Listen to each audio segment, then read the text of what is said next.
सुनिए, राम जन्मभूमि तीर्थ क्षेत्र ट्रस्ट के कोषाध्यक्ष गोविंद गिरी महाराज ने ध्वजारोहण उत्सव का महत्व बताते हुए कहा कि आयोजन कितना खास है और कैसे ये धर्म ध्वज खास है। सुनिए गोविंद गिरी महाराज जी ने आज तक से क्या कहा।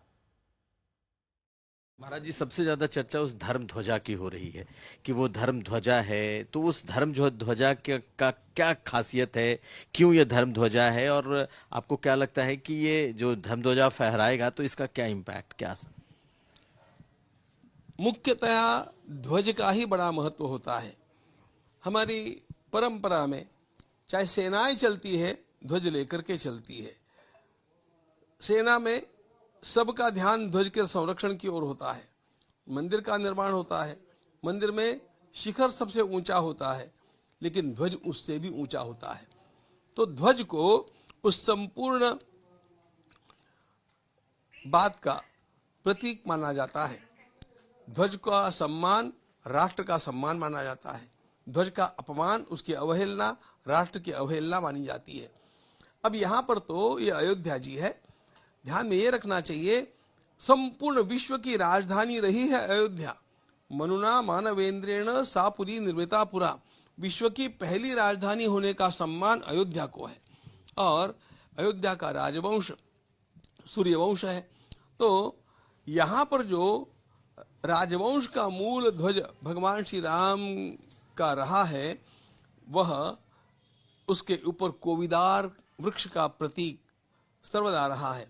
हमने सारी बातें वाल्मीकि रामायण से खोज करके सुनिश्चित की, और सूर्य भगवान का वंश है ये, इसे सूर्य का प्रतीक, और सूर्य के अंतर्गत परमात्मा प्रतीक के रूप में ओंकार। तो केसरी रंग के इस ध्वज के ऊपर कोविदार वृक्ष होगा, भगवान सूर्य का चित्र होगा, उसके भीतर ओंकार होगा। ध्वज की लंबाई 22 फीट होगी, उसकी चौड़ाई 11 फीट होगी, और यह ध्वज कल आकाश में फहराया जाएगा। और प्रधानमंत्री जब आ रहे हैं तो किस तरीके का कार्यक्रम है मंदिर के भीतर, क्या क्या उनके कार्यक्रम, क्या करेंगे वो मंदिर? प्रधानमंत्री जी आने के पश्चात स्नान करेंगे और उसके पश्चात वे देव दर्शन करेंगे।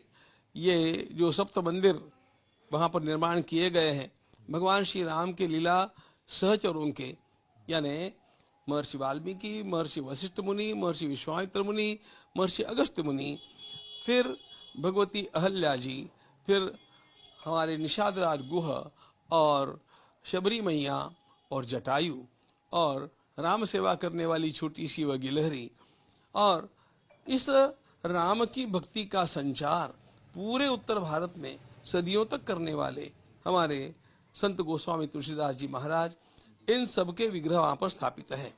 इनमें से लीला सहचरों के विग्रह का दर्शन तो वे अवश्य करेंगे। अन्य विग्रहों का उन्होंने पहले किया भी है, और उसके पश्चात भगवान श्री रामलला की आरती होकर के ध्वजारोहण की ओर वे अग्रसर होंगे। ध्वजारोहण के लिए मध्याह्न का जो मुहूर्त रखा गया है वो कुंभ लग्न का है।